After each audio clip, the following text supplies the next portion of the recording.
یہ چاہتا ہوں کہ آپ کے سامنے اس حدیث کو قرآن مجید سے بیان کروں، یعنی یہ آیت ثقلین، یہ رسول تمہیں عطا کریں گے کفلینی من رحمتی، تمہیں دے گا یہ رسول کفلینی، دو ضمانتیں دے گا تمہیں، من رحمتی، اپنی رحمت میں سے۔ ثقلین کے علاوہ کوئی اور ضمانت دی ہے رسول نے اس امت کو؟ قرآن اور اہل البیت یہ کفیل ہے اس امت کے لیے، قرآن اور اہل البیت یہ ضمانت ہے اس امت کے لیے، قرآن اور اہل البیت یہ اس امت کے لیے نور ہے۔ بسم اللہ والصلاة والسلام علی رسول اللہ وآلہ وعلا۔ السلام علیکم ورحمۃ اللہ وبرکاتہ۔ امید کرتا ہوں آپ لوگ خیریت سے ہوں گے، اللہ کریم آپ سب کو اپنے حفظ و امان میں رکھے۔ حدیث ثقلین کے حوالے سے الحمدللہ عز وجل بارہا میں گفتگو کر چکا ہوں، اس حوالے سے میرے لیکچرز موجود ہیں۔ یہ وہ حدیث ہے کہ جو رسول اللہ صلی اللہ علیہ وآلہ وسلم کی آخری وصیت ہے، جس میں آپ نے فرمایا کہ میں تمہارے درمیان میں قرآن اور اپنی اطرت اہل البیت کو چھوڑ کے جا رہا ہوں، تم جب تک ان کی پیروی کرو گے کبھی گمراہ نہیں ہوگے۔ تو اس پر میں تفصیلی گفتگو کئی مرتبہ کر چکا ہوں، اور الحمدللہ ایک منہج ہے کہ جو اس حدیث کے اوپر ہم نے قائم کیا، جس میں سیرت رسول صلی اللہ علیہ وآلہ وسلم کو سمجھنے کا طریقہ اور علم اور دین کہاں سے حاصل کرنا ہے۔ جب میں نے پہلی مرتبہ یہ حدیث اپنے استاد محترم استاد حسن فرحان المالکی حفظہ اللہ فرج اللہ عنہ ان سے سنی، تو اس حدیث کو سننے کے بعد میری فکر، سوچ اور زندگی اور عمل کا جو دائرہ ہے، جو منہج ہے، وہ بالکل تبدیل ہو گیا کہ فرقوں سے نکل کر ہم قرآن اور سنت اور اہل البیت علیہم السلام کی تعلیمات کی طرف اس حدیث کی وجہ سے آئے، جس میں جو کردار ہے استاد حسن فرحان المالکی کا، کہ ہم نے پہلی مرتبہ انہی سے یہ حدیث سنی، تو فکر کا جو دھارا ہے وہ تبدیل ہو گیا۔ میں مسلسل کوشش کرتا رہا، اور زندگی کے اندر ہم نے اس بات کو اپنا لیا کہ اس نے جب ہماری فکر کو تبدیل کیا ہے، کہ جب ہمیں نفرتوں سے اور فرقہ واریت سے نکالا ہے، تو پھر یہ دیگر لوگوں کی ہدایت کا بھی انشاءاللہ ذریعہ ہوگی۔ اس لیے میں نے پھر اس پر کام کرنا شروع کر دیا، اس پہ مطالعہ کیا، قرآن و سنت کو، احادیث کا مطالعہ کیا، اہل سنت والجماعت کی جو صحیح مصادر ہیں، کتابیں ہیں، اس میں یہ موجود ہے، اور بہت سارے لوگوں کو بھی اس سے ہدایت بھی ملی، فائدہ ہوا ہے۔ لیکن میں یہ سوچتا رہا کہ قرآن اور اہل البیت یہ ایک ساتھ ساتھ ہیں، تو قرآن مجید میں ضرور بضرور اس حدیث سے متعلق گفتگو ہوگی، قرآن اور اہل البیت سے متعلق وہ آیات تو موجود ہیں جس میں اہل البیت کی فضیلت ہے، جیسے امام علی کی فضیلت ہے، اصحاب کساء کی آیت تطہیر ہو گئی، سورہ احزاب کی آیت نمبر 33، اسی طرح آیت مباہلہ ہو گئی، اور آیت قربہ ہے، دیگر آیات ہیں، آیہ ولایہ ہے۔ لیکن حدیث ثقلین جو رسول اللہ کی وصیت ہے، اور آپ صلی اللہ علیہ وآلہ وسلم نے اس امت کے لیے فرمایا کہ میرے بعد تم نے جو دین لینا ہے، یعنی میری جو زندگی حاصل کرنی ہے، سورس آف نالج جو ہے وہ کیا ہے، یعنی مصدر علم، کیونکہ یہ ہو نہیں سکتا ہے کہ ایک معلم ہو، ایک ایسی شخصیت ہو کہ جو کل انسانیت کے لیے معلم ہے، استاد ہیں، وہ اس دنیا سے جائیں اور آپ دنیا کو یہ نہ بتائیں کہ تمہارے لیے میرے علم کا سورس کیا ہے۔ اس کی میں مثال آپ کو یہ دیتا ہوں کہ دنیا کے اندر بھی ایسا ہوتا ہے کہ ایک شخص، ایک ٹیچر ہے یا ایک ادارے کا سربراہ ہے،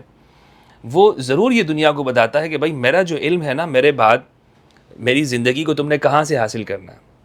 تو آپ صلی اللہ علیہ وآلہ وسلم نے کسی اور کے بارے میں نہیں کہا کہ میرے بعد تم اس کے پاس جانا اور وہ تمہارے لیے علم کا مصدر ہے۔ اگر کہا ہے تو یہ آپ صلی اللہ علیہ وآلہ وسلم نے قرآن اور اہل البیت کا فرمایا ہے، اور یہ روایت ہمارے ہاں یعنی حدیث ثقلین یا حدیث خلیفتین یہ متواتر درجے کی ہے، کوئی ہمارے میں سے اس کا انکار نہیں کر سکتا، سب اہل سنت نے اس کو مانا ہے۔ اب یہاں پر بات یہ ہے کہ قرآن مجید میں جہاں پر ہمارے ہاں بہت سارے افراد وہ اہل البیت کے فضائل قرآن مجید سے اخذ کرتے ہیں اور دنیا کو بتاتے ہیں، اور بلا شک و شبہ قرآن مجید میں اہل البیت کے فضائل ہیں، لیکن میں یہاں صرف فضیلت کی بات نہیں کر رہا۔ بہت سارے افراد نے یہ بات کی کہ یہ فضیلت تو قرآن مجید کی فلاں آیت میں، لیکن میں یہ چاہتا ہوں کہ آپ کے سامنے اس حدیث کو قرآن مجید سے بیان کروں، یعنی یہ آیت ثقلین، واضح طور پر قرآن مجید کے اندر اس کا ذکر موجود ہے کہ رسول اللہ صلی اللہ علیہ وآلہ وسلم نے اس امت کو کیا دیا۔ اب اس کو میں نے سوشل میڈیا کے اوپر پوسٹ بھی کیا، اور آپ کو میں یہ ذرا اس کا پس منظر بتانا چاہتا ہوں کہ یہ یہاں تک میں کیسے پہنچا۔ یعنی میں آپ کو یہ عرض کرنا چاہتا ہوں کہ قرآن مجید سے مجھے یہ آیت کیسے ملی اور کیوں میں نے اس کے لیے کوشش کی۔ اس لیے کوشش کی کہ بہت سارے لوگ یہ کہتے ہیں کہ بھائی یہ تو حدیث ہے، روایت ہے، اور روایتیں تو بہت زمانے کے اندر بعد میں بنائی گئی ہیں اور اس کی ایک تاریخ ہے۔ یعنی یہ کہا جاتا ہے کہ یہ حدیث ہے، بہرحال قرآن کی آیت تو ہے نہیں، اور اس میں کوئی شک نہیں ہے دوستو کہ قرآن مجید کا مقابلہ کوئی نہیں کر سکتا، لیکن اس کو تو ہم یہ کہہ سکتے ہیں کہ اصول کے مطابق یہ حدیث ہے، حدیث متواتر ہے، لیکن بہرحال قرآن مجید کی جو نص ہے وہ تو قطعی ثبوت ہے ہر حوالے سے، اگرچہ یہ حدیث متواتر ہے اسی طرح جیسے قرآن مجید کی آیت ہے، لیکن اس کے الفاظ جو روایات ہیں، جو راوی ہیں، اس میں کچھ راوی ایسے ہیں بعض روایات کے اندر کہ جو ضعف کے اندر بھی ہیں، تو وہ سب ملا کر یہ ایک متواتر بنتی ہے۔ قرآن مجید نور ہے، قرآن مجید کی جو آیت ہے وہ ایسی ہے کہ اس کا مقابل کچھ بھی نہیں ہے۔ تو ضرورت اس امر کی تھی اور ایک دلی تمنا بھی کہ قرآن مجید سے مجھے آیت مل جائے، اور ایسی آیت ہو کہ جس میں یہ ذکر ہو جیسے بالکل واضح لفظوں میں حدیث ثقلین کا ہے۔ تو یہ میری تمنا رہی۔ میں نے جب پہلی مرتبہ استاد حسن فرحان المالکی سے یہ سنا تھا تو تقریباً کوئی 10-12 سال پہلے کی بات ہے۔ اس کے بعد میری فکر کا جو منہج ہے جب چینج ہوا تو میں بہت ساری چیزوں کے اندر یہ تلاش کرتا تھا، مثلاً نماز میں اہل البیت کا عمل کیا ہوتا تھا، اور اگر مجھے وہ عمل مل جائے اہل سنت کتابوں سے تو میں اس پر عمل کرتا۔ جیسے نماز میں بلند آواز سے بسم اللہ پڑھنا، تو یہ اہل البیت کا ایک طریقہ رہا ہے، اور امام علی سے یہ ثابت ہے، امام سجاد سے ثابت ہے، امام رضا سے، اور یہ سب باتیں ہماری اہل سنت کتابوں میں ہیں۔ تو کوشش یہ میں آپ کو تھوڑا شروع میں یہ باتیں اس لیے بتا رہا ہوں کہ اس کی وجہ یہ ہے پورا سیاق و سباق آپ کے سامنے آئے، اور اس حدیث کی اہمیت کے ساتھ کہ یہ میں نے جو کوشش کی ہے اور اللہ سبحانہ و تعالیٰ نے جو مجھے اس میں کامیاب کیا کہ قرآن مجید سے آیت ہمیں ملی ہے، تو اس کے پیچھے میری کوشش اور دعا اور کوشش کے ساتھ ساتھ اللہ کے سامنے اس کو عاجزی کے ساتھ پیش کرنا کہ پروردگار مجھے ہدایت اور ہم سب کو ہدایت عطا فرما اور ہدایت پر استقامت عطا فرما، فرقواریت کی اور فرقوں کی ان ساری بحثوں سے ہم سب کو دور فرما۔ تو کوشش جاری رہی پہلی مرتبہ سننے کے بعد بھی، لیکن ابھی چند ماہ قبل میں نے باقاعدہ قرآن مجید کو یہ سلسلہ شروع کیا کہ میں اس کو لفظ بلفظ پڑھوں۔ جب مجھے وقت ملتا میں قرآن مجید کھول لیتا، اور نہیں تو پھر میں موبائل کے اندر بھی دیکھتا رہتا، لیکن میں قرآن کو مسلسل شروع سے آخر تک لفظ بلفظ میں نے اس چیز کے لیے تلاش کرنا شروع کیا، سورہ فاتحہ سے سورۃ الناس تک، کہ کوئی ایسی آیت مجھے مل جائے جس کے اندر یہ بات موجود ہو۔ سورہ توبہ کی آیت نمبر 100، اس میں السابقون الاولون من المہاجرین والانصار، بلا شک و شبہ جو السابقون الاولون ہیں وہ اہل البیت علیہم السلام ہیں اس میں، اور لیکن بہرحال میں آپ کو بتاؤں یعنی کہ اس میں ہم بطور تفسیر یہ بات کرتے ہیں، بطور نص کے، یعنی قرآن کی آیت کے اندر ایک چیز ہمیں ملے تو مجھے یعنی یاد ہے کہ میں نے اس کو گننا بھی شروع کیا کہ میں اس کو کتنی مرتبہ، تو تقریباً کوئی 12 مرتبہ میں نے جب مکمل کر لیا تو اس میں نے الحمدللہ عز و جل آیت ثقلین کو پا لیا، اور میں یہ پورے مکمل شرح صدر سے کہتا ہوں، دل کی مکمل سینے کی وسعت کے ساتھ اللہ رب العزت نے اس سینے کو جو کشادہ کیا اس حدیث اور آیت کے حوالے سے، کہ یہ انشاءاللہ عز و جل یہ گفتگو یہ ہزاروں لاکھوں لوگوں کے لیے رہنمائی کا سبب بنے گی، اور بہت سارے جو شکوک و شبہات ذہنوں میں ڈالے گئے ہیں خاص طور پر اہل البیت کے حوالے سے، تو انشاءاللہ اس کا خاتمہ ہوگا۔ آغاز کرتے ہیں، میرے سامنے قرآن مجید ہے، اللہ سبحانہ و تعالیٰ کا لا ریب قرآن، اور اس کی سورت ہے سورۃ الحدید۔ اعوذ باللہ من الشیطان الرجیم، بسم اللہ الرحمن الرحیم۔ سورۃ الحدید قرآن مجید کی 57ویں سورت ہے، 57، اور آیت 26 سے ہم اس کو پڑھیں گے، اور پھر میں آپ کو وہ آیت جو آگے ہے، آیت نمبر 28، اس کی تلاوت ہم کریں گے، یہاں تک ہم تلاوت کریں گے۔ سورۃ الحدید یہ صلح حدیبیہ کے موقع پر نازل ہوئی ہے، اور سورۃ الحدید کے اندر فتح کا لفظ بھی آیا ہے، اور فتح سے مراد صحابہ کرام کے نزدیک جو بدری صحابہ ہیں، براء بن عازب، صحیح بخاری کی روایت ہے کہ ہم فتح وہ حدیبیہ کو سمجھتے ہیں، فتح مکہ بھی فتح ہے لیکن ہم صلح حدیبیہ کو صحابہ فتح کہتے تھے۔ اور صلح حدیبیہ کی بہت اہمیت ہے، اتنی اہمیت ہے کہ اگر آپ سیرت الرسول صلی اللہ علیہ وآلہ وسلم میں صلح حدیبیہ کے سبجیکٹ کو آپ سمجھ لیں تو آپ کو معلوم ہوگا کہ رسول کی اطاعت اور رسول کی زندگی میں یہ کتنی یعنی کتنا اہم موقع ہے حدیبیہ، کہ اطاعت کتنی اہم ہے اور اطاعت کیسے ہونی چاہیے، اور اس اطاعت کے لیے کیا کیا ہونا ضروری ہے۔ تو صلح حدیبیہ ہمارے لیے بہت اہم ہے سیرت کے چیپٹر کے اندر۔ آیت نمبر 26 ہے، فرمایا وَلَقَدْ أَرْسَلْنَا نُوحًا وَإِبْرَاهِيمَ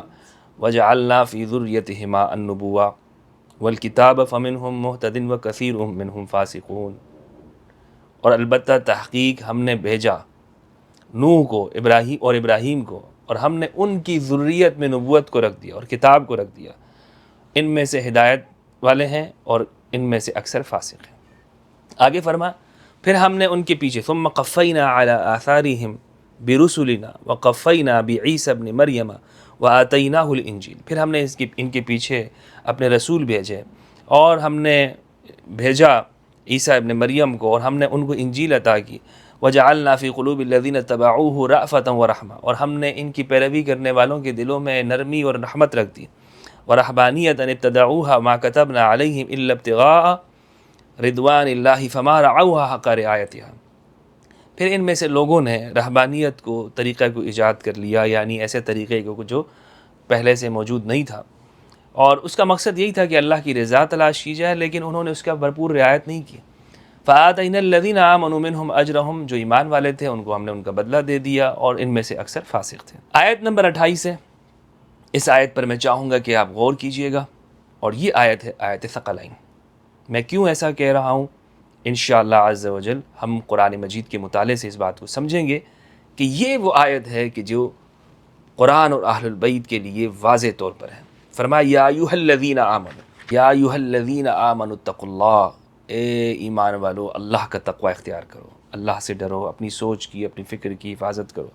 وآمنوا برسولہ، اور اس کے رسول پر ایمان لاؤ، اللہ کے رسول پر ایمان لاؤ، یؤتکم کفلین من رحمتہ، یہ رسول تمہیں دے گا، یؤتکم تمہیں عطا کریں گے، کفلین من رحمتہ، اپنی رحمت میں سے دو ضمانتیں، اپنی رحمت میں سے دو برابر کی چیزیں، اپنی رحمت میں سے دو روشنیاں، اپنی رحمت میں سے دو کفیل۔ کفلین، اب عربک ڈکشنری میں جائیں، کفل کاف فا لام، کفلین کا یہ تثنیہ کا صیغہ ہے، اس کا واحد ہے کفلن۔ کفلن کہتے ہیں نصیب کو، حصے کو، کفلن کہتے ہیں، یہ مصادر سے آتا ہے، یعنی جس مصدر سے آتا ہے کفالت کرنے کو، اردو میں بھی استعمال ہوتا ہے، اور بلکہ آسان کر دیتا ہوں، اور کفل سے ہے کفیل۔ کفیل کہتے ہیں ضامن کو، جو ہوتا ہے دنیا کے اندر، وہ کہتے ہیں یہ میرا کفیل ہے یا ہمارا کفیل ہے، تو کفل ضامن کو کہتے ہیں۔ اب اس کا ترجمہ کریں آپ، اے ایمان والو اللہ کا تقوی اختیار کرو اور اس کے رسول پر ایمان لاؤ، تمہیں دے گا یہ رسول کفلینی، دو ضمانتیں دے گا تمہیں، من رحمتہ، اپنی رحمت میں سے، یعنی یہ رسول تمہیں اپنی رحمت میں سے دو ضمانتیں عطا کرے گا۔ وہ دو ضمانتیں کیا ہیں؟ یہاں پر مفسرین نے بہت کچھ لکھا ہے کہ جناب اس سے مراد اہل کتاب ہیں، اس سے مراد ان کا اجر ہے، اس سے مراد، یہاں یہ آیت مومنین سے واضح گفتگو کر رہی ہے، اور یہ سورہ حدید میں نے آپ کو بتایا اس موقع پر ہے کہ جب حدیبیہ کا موقع ہے، اور اس وقت میں بہت زیادہ اس میں ایسے مرحلے آتے ہیں اس حدیبیہ کے مقام میں کہ رسول اللہ صلی اللہ علیہ وآلہ وسلم جب صلح ہو چکی ہوتی ہے تو آپ صحابہ سے یہ کہتے ہیں کہ قربانی کر لو، اب ہم نے چونکہ آگے جانا نہیں ہے، سب اپنی اپنی قربانی کر لو، حلق کر لو. تو ان کو اس موقع کے اوپر وہ جو صحابہ ہیں سامنے بیٹھے ہوئے ہیں تو اس عمل کے اوپر، یعنی اس حکم کے اوپر عمل نہیں کر پا رہے. تو ام المومنین ام سلمہ رضی اللہ عنہا نے فرمایا یا رسول اللہ سب غم میں ہیں، آپ ایسا کیجئے کہ آپ خود پہلے اس کا آغاز کریں، آپ باہر جائیں، قربانی کیجئے اپنے،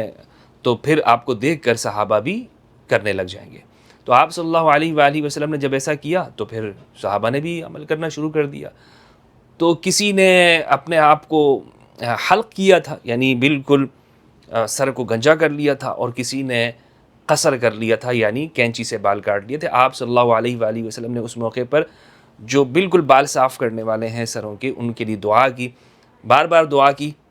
تیسری مرتبہ کہا کہ اول مقصرین، یعنی جو لوگ قصر کر لیتے ہیں ان کے لیے بھی آپ نے دعا فرما دی کہ برکت عطا فرما. تو یہ حدیبیہ، اس لیے میں کہہ رہا ہوں کہ آپ اس واقعے کو سیرت الرسول میں ضرور پڑھیے گا، آپ کو پھر یہ آیت آپ کو معنی سمجھ میں آئے گا کہ اب یؤتکم کفلین من رحمتہ، یہ رسول تمہیں اپنی رحمت میں سے 2 ضمانتیں عطا کرے گا. رسول نے کیا ضمانتیں دی ہیں اس امت کو؟ کیا ضمانتیں رسول نے اس امت کو عطا کی ہوئی ہیں؟ بتائیے مجھے. ثقلین کے علاوہ کوئی اور ضمانت دی ہے رسول نے اس امت کو؟ کوئی اور ضمانت؟ حدیث متواتر ہے، میں آپ کو بتا رہا ہوں. جس درجے کی حدیث ہے حدیث ثقلین، رسول نے کسی اور کو سورس کے طور پہ پیش کیا ہے اپنی زندگی کے لیے کہ مثال کے طور پر تم میرے بعد میرے ازواج کے پاس جانا، ان سے علم حاصل کرنا کیونکہ یہ میرے اہل البیت ہیں، یا میرے فلاں فلاں صحابی ہیں ان کے پاس جانا، یا میں قرآن کے ساتھ. دیکھیں صحابہ کرام بلا شک و شبہ انہوں نے دین پہنچانے میں، حدیثیں پہنچانے میں اپنا کردار ادا کیا، اپنی زندگی قربان کی ہے. لیکن صحابہ کرام رضوان اللہ علیہم، ان کو رسول اللہ نے اس طور پر امت کے لیے نہیں کہا کہ یہ قرآن کے ساتھ ساتھ ہیں. تو کفلین سنن ترمذی کی روایت ہے، ہمارے ہاں صحیح روایت ہے، رسول اللہ صلی اللہ علیہ وآلہ وسلم نے فرمایا کہ یہ دونوں ایک دوسرے کے ساتھ ساتھ ہیں، یہاں تک کہ حوض پر میرے پاس آئیں گے. احدہما اعظم من الاخر، ان میں سے ایک دوسرے سے بڑا ہے. یہ ایسا کفل ہے، یہ دونوں رسول اللہ صلی اللہ علیہ وآلہ وسلم کی جانب سے ضمانت ہے اس امت کو کہ جب تک تم ان کی پیروی کرو گے گمراہی پر نہیں آؤ گے. صحابہ کو رسول اللہ نے ضمانت دی. کفلین من رحمتہ، اپنی رحمت سے. رسول رحمت للعالمین ہے، پوری انسانیت کے لیے رحمت ہے. تو آپ یہ رسول کی رحمت میں سے 2 ضمانت، یعنی یہ رسول نے وصیت ہے، رحمت سے مراد یہاں پہ رسول کی وصیت ہے. کفلین من رحمتہ، بالکل واضح لفظوں میں، یؤتکم کفلین من رحمتہ، 2 ضمانت، 2 کفیل تمہیں عطا کر رہا ہوں، قرآن اور میری اطرت. مجھے بتائیں کیا غدیر خم میں رسول اللہ نے 2 ضامن نہیں دیے، 2 کفیل نہیں عطا کیے؟ آپ کہیں گے کہ نہیں یہاں کفیل سے مراد کچھ اور. مجھے آپ بتا دیں رسول کی زندگی میں سے کوئی صحیح حدیث بتا دیں کہ رسول نے کوئی اور کفیل دیا ہے. وَيَجْعَلْ لَكُمْ نُورًا تَمْشُونَ بِهِ، اور بنا دے گا یہ رسول تمہارے لیے، قرار دے گا تمہارے لیے یہ رسول نوراً، ایک نور، تمشون بہ، جس کو لے کر تم چلو گے. ویغفر لکم، تمہاری مغفرت ہوگی. واللہ غفور الرحیم، اور اللہ خوب بخشنے والا اور خوب مہربان ہے.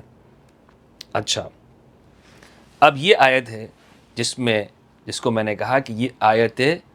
ثقلین ہے. کفلین، آیت کفلین، ثقلین، 2 برابر کے وزن. کفیل ہم اس لفظ کو سنتے ہیں، رسول اپنی رحمت میں سے دیں گے. رسول نے اپنی رحمت میں سے اس امت کو کیا عطا کیا ہے جو اس امت کے لیے مغفرت کا سبب ہو، اس امت کے لیے نور ہو. اور یہاں پر روایت ہے اصول کافی کی کہ جس میں فرمایا کہ نور سے مراد امام علی ہیں اور یہاں کفلین سے مراد حسن و حسین ہیں.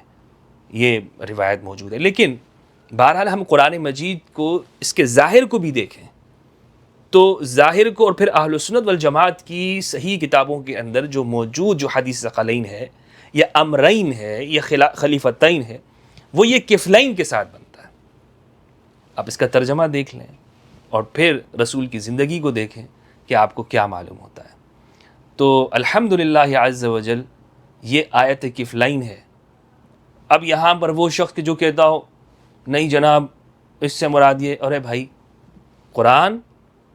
جو جس طرح قرآن کا معنی ہے، رسول کی زندگی ہے، اس کو اسی اعتبار سے لیا جائے گا۔ یہ تو نہیں کہ آپ کی عقل ایک چیز کو مان رہی ہے تو ہم آپ کی عقل کی تقلید کریں۔ آپ کو حدیثوں کے اوپر اعتراض ہے، آپ کہتے ہیں جی حدیثیں تو بعد میں بنائی گئی، مجھے یہاں پر کچھ اور معنی کر کے دکھائیے آپ۔ جس نے بھی یہاں پر معنی کیا ہے اس نے آگے تفسیر کے اندر اپنی بات کی ہے، لیکن معنی اگر عامت الناس کے سامنے رکھا جائے کہ یہ اس کا معنی مجھے بتاؤ، اور پھر رسول کی زندگی کو دیکھو، رسول کی زندگی کو، رسول کی وصیت کو، رسول کی پوری جو حیات طیبہ ہے آپ اسے سامنے رکھیں، اس کے علاوہ قرآن اور اہل البیت کے علاوہ یہاں اور کوئی معنی بن نہیں سکتا۔ قرآن یعنی کوئی فٹ نہیں بیٹھتا یہاں پر کوئی اور معنی یہاں پر کہ جس میں آپ یہ کہیں کہ قرآن اور اہل البیت کو یہاں سے کیسے شامل کر لیا۔ آپ پھر سے غور کریں، اس آیت کا لطف اٹھائیں آپ۔